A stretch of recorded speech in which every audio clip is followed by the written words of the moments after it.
Well, you might be reeling in shock after watching this video, but spoiler alert, you picked your parents. Some of you might be watching this saying, yeah, okay, I get it. But others of you might be cursing me out right now. But hear me out. I'm going to be sharing 3 stories that help demonstrate why I truly believe that you actually did pick your parents. Are you ready?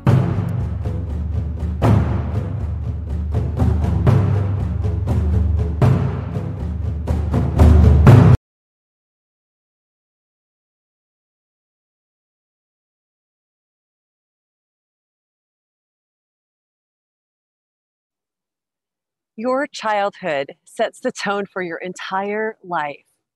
Dr. Bruce Lipton is a biologist who studies epigenetics, and he talks about the way the mind is programmed in childhood. And this is a long quote from him. One of the hardest things to understand is this: we are programmed. We've all been programmed. We talk about the brain being a computer. It is a computer beyond anything humans have been able to create. So first you have to put a program in so you can operate the computer. Where do you get the rules? A young kid doesn't read a book. Want to know the rules? Put your brain on record and watch your parents, watch your siblings, watch your community. Where do you get your behavioral programs from? You get them from watching people, teaching, observing them, downloading them into the subconscious mind where you get your programs, but not from you. You get them by observing people, teachers, mom, dad, siblings, community. What got downloaded into you wasn't reviewed by you, it just got downloaded by you. You can get good programs and you can get bad programs. Unfortunately, 70% of those programs are disempowering, self-sabotaging, limiting beliefs that we acquire. So I'm getting programmed, but most of those programs are not going to enhance my existence on this planet, end quote. I want to stop Bruce right there. While I agree with what he said, the last line about I'm getting programmed and most of those programs are not going to enhance my existence on this planet leaves you feeling almost victimized and hopeless with the lot in life that you got stuck with.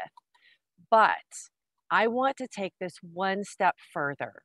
Good or bad, we are literally programmed by the people around us. How important then is the decision to pick the situation for your life you've chosen? It is the number one most important factor in the beginning for shaping you into the person you will become. I want to share 3 stories of 3 different people and their childhood. The first is of a man named Wiley. He was born the youngest of 3 children to a mother who was married to a man 20 years her senior. His other siblings had different fathers, and he grew up feeling kind of disconnected from his dad. His mom also had a personality disorder, which caused her to withhold love in very unusual ways. According to him, you were either on her good list or, as he called it, her shit list. The problem was you never knew what you might do to wind yourself on one of those lists inadvertently. Because of that, Wiley had a very difficult time trusting love because he saw how easily love could be given and then how quickly it could be taken away. And this really affected all of his relationships moving forward. When Wiley was in his 30s, he discovered quite by accident that that man that he thought was his dad wasn't. In actuality, his godfather was his real father. And this really threw him for a loop because that man had been married to another woman and had other children. So he never, ever felt like he belonged. Now, this was his lot in life, but it didn't mean that he didn't go on to have a lot of successes. This man ultimately graduated from the Naval Academy and had a career in the military for a while. He also went through Ranger training, and he had a very successful life, but it was a very difficult childhood. My friend Angela had a very different childhood as well. She was born to two parents who were married. They were a very religious family and they spent every weekend going to church. From the outside, everything looked completely normal for this little family of four. But Angela would often wake up in the middle of the night having nightmares. She would find herself cuddled up in her closet and she didn't know why, but she suspected it was something very bad. When Angela was in her 40s, she finally went to counseling and uncovered the deep, dark secret that had haunted her her whole life. The fact is that she had been sexually molested by her father at that very young age. This really affected Angela in a lot of ways, but yet she still was able to have a very productive life, going on to earn two master's degrees and ultimately starting a business that helped other children who were in troubled families. And because of her experiences, she was able to help those other kids in a way that probably couldn't have been done if she hadn't have had the childhood experiences that made her who she was. And finally, me. I was born to two parents who were not married when they got pregnant with me. My mom was 21 and my dad was only 19. He was in college. But they got married and they never once thought about not having me. I grew up in a household that was filled with love. My mom stayed home with me. She played games, and I have wonderful memories of my childhood. We also spent a lot of time with our extended family, and this all shaped me into who I was. So here we have three completely and utterly different childhoods. How in the world, why in the world would anyone pick a childhood like Wiley did, who was born into a mother with a mental illness? Why would somebody like my friend Angela pick a father who was going to be abusive to her? And why did I get the lucky lottery card and have a family where I felt nothing but love and had a blissful childhood growing up? Imagine if you knew in advance what experiences you wanted to have while you were here on this earth. Then you would customize the lessons according to what you wanted to learn. And it would be imperative that you had the exact set of circumstances, from the temperament of your father to the love of your mother to the way that you interacted with your extended family. The family you are born into sets your initial programming, which ultimately shapes you into the person you become. Would you be surprised to know that 140 million people are born in a year? Which means you have a lot of choices, a lot of potential lives to choose from. But we might wait years, even decades, to find the perfect life to match and fulfill our exacting requirements.